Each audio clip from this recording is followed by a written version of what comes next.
Yo, Bloodroll aka Mega Blitz. In today's video, we're going to be talking about the online tournament that I had participated in about 2 weeks ago. Now, I originally wasn't going to make a video about this or just kind of talking about it, but I figured I really want to share my first time experience playing in one of these online tournaments. It's really been one of my kind of goals this year or this season to really participate in more online tournaments for more practice and kind of getting my name out there and things of that nature. And I found one that fit my time schedule and ended up participating in it kind of just on a whim, not really knowing what to expect or what to do, and kind of just throwing myself in the deep end, if it were. So I participated in Mudkip's Den Special with Shrouded Fable being legal, and I did end up playing Lost Goodra. Now, a lot of you may be thinking, what the heck are you doing playing that deck? I personally feel like this deck is very underrated. I think it has a lot of great matchups, and played correctly, and if the cards kind of flow right, you can have a lot of cool things happen. I played this at my locals just this past Monday. I went 3-1 with this deck, playing against some of my really bad matchups as well. So, as the deck list looks here, we do have a 2-2 Goodra and Goodra VSTAR line, 1 Iron Thorns, 1 Bloodmoon Ursaluna, 1 Iron Hands for different reasons. Bloodmoon Ursaluna kind of for being that late game attacker if we need it to kind of just close out a game. Iron Thorns for that disruption ability if we need it. Iron Hands for that single prize deck matchup like Gardevoir or other Lost Box variants and things like that. And of course, we do have to have, one Sableye, 1 Cramorant in there. We have Radiant Greninja as well for that Concealed Cards in the Moonlight Shuriken ability. And a couple other things that I really want to point out. We are playing Forest Sealstone in the deck because in the current format, you're really trying to one-hit a lot of things or instant KO stuff. So having that Forest Sealstone in the deck at least allows you to be able to use a V-Star power that isn't Goodra V-Star's Moisture Star ability, which heals all the damage on that Pokemon. So Forest Sealstone really allows you to be able to set up, because this deck can have the tendency to be a little clunky, and sometimes using that Forest Sealstone to be able to find like a Buddy-Buddy Poffin to get 2 Comfeys is very crucial in the deck. So that is the deck list here. I'll make sure to put the deck list in the description below so you guys want to try it out for yourself. You'll be able to. So now let's talk about kind of just some of my matchups and kind of what really happened to this 1-2 drop record that I had. So we will go here to our pairings, and at round 1, I believe there's got to be a way to get to it, right? Yes, it's history, this, perfect. So, round 1, I play against Fable, who was on Regidrago box, finished 5-2, finished in the top 8, so congratulations to them. Pretty solid kind of back and forth game. I didn't really have anything going kind of early on in the game. Neither did they, and they ended up having actually like a deck list error per se, where they said they had more fire energies more fire energies in the deck than grass energies. Whether or not they actually had more fire energies in the deck over grass, I don't really know. They seem to have at least 3 grass energies in the deck from when I was playing them, but we did handily take that that W there. So we're going into round 2, we're 1-0, and we play up against Novel Raptor, who's on Lugia Archeops, Lugia V-Star, with kind of like playing the rats and the whole package. And I made one crucial misplay that really kind of hindered the game. Afterwards, to take a 1 prize knockout in Cincino, I had my Iron Thorns EX up in the active spot, really slowing down and blocking that Summoning Star ability from happening. My opponent had 4 cards left in their hand, and I was like, there's no way they're going to be able to go like Ultra Ball, discard 2 Chops in some degree, get a Lugia V-Star, Summoning Star, and then take a KO or something. There was no way that was going to be able to happen in my head. So I retreat, or I play a switch, get out of my Iron Thorns into my Cramorant, spit instantly for 110.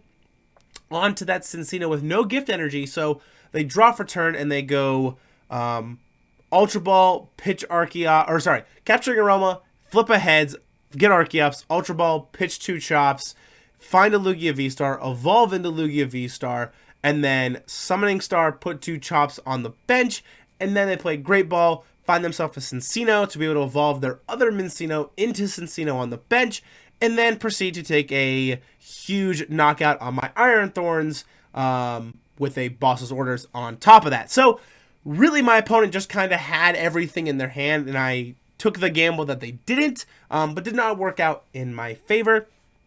But really good game overall. I feel like had I just left that Iron Thorns EX up in the active spot, I might have been in a better position, just kind of overall.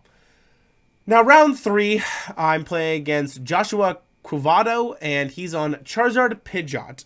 Also playing the Duskull line, I'm pretty sure, if I remember correctly. And this is where I really get the learn your lesson kind of thing in life. So, mind you, I went into this tournament completely blind, not really knowing what to do or what to expect or anything of that nature. I've only really played on the ladder or in in-person tournaments. I've never played on this online structure before, so I didn't really know what to do or kind of like how judge calling worked, and I didn't really read the rules because, like I said, I signed up 5 minutes before this tournament started, kind of just on a whim. So, going into round 3, I absolutely obliterate my opponent, actually. They get to a point where they have taken 1 prize card, and I have taken 5, and I just go, okay, evolve Goodra V into VSTAR, Super Rod, put 3 energy back in the deck, attach for turn, Mirage Gate, put 2 on, boss up your Rotom V, and smack for win. Because they had a Charizard up in the active spot, and I couldn't quite get the KO on that. So I just boss up the Rotom, take my last prize card, and win the game. Now, for those that don't know how online tournaments work, you have to report your win or loss. So what can happen is either person can report if they win or if they lose, and there's like an auto, basically verification that will happen after about 30-ish seconds or so.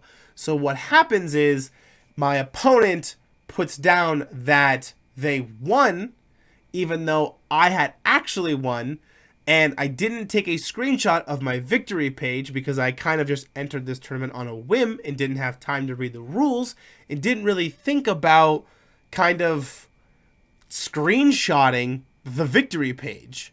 So I call a judge over, we wait about 2-3 minutes, and the judge gets into the chat and they go, what's the problem? And I explain everything, and they go, well, did you screenshot the victory page? And I said, well, no, I didn't really even think about that. This is my first online tournament. I didn't really expect someone to try to dupe me like this. And I said I was just kind of hoping that maybe my opponent would have some pride and some decency to maybe just be honest about it and kind of admit that they had lost. And unfortunately, that did not happen. So you live and you learn. I learned very quickly that you want to screenshot every victory page no matter what. So then you always have your kind of just grounds covered. But overall, I had a genuinely good time playing in this online tournament. It was really fun. And genuinely, it was something kind of different than just playing on the ladder into these random games. It's kind of nice having just that structure to go with it. And of course, winning some codes and stuff along the way is really nice, getting your name out there.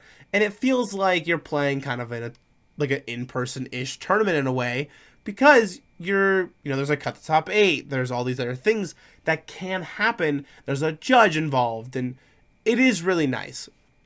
The only problem I really had was just my opponent kind of saying that he had won when I had won, and not really being able to kind of fix that issue or resolve that issue, especially because 2-1 going into round 4, as long as I win one more round, 3-1-1 would have made me cut the top 8, playing a super rogue deck, being Lost Goodra in my first online tournament. So I was kind of pretty bummed and pretty upset once that had happened, and the judge couldn't really do anything. And nothing against the judge by any degree at all.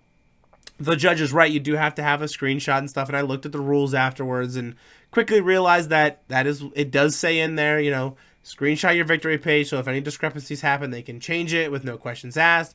But there's no evidential proof that I had won or they had won. So unfortunately, it kind of just is what it was. But what goes around comes around. Karma did hit, and unfortunately for him, he did not make top 8, playing his Charizard Pidgeot deck. So I would argue that it all kind of worked out in the end.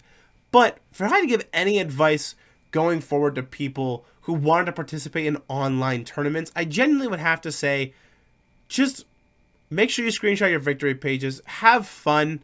You know, the people I played against round 1 and 2 were super delightful at GG's, and had a small little conversation typing back and forth, which was really nice.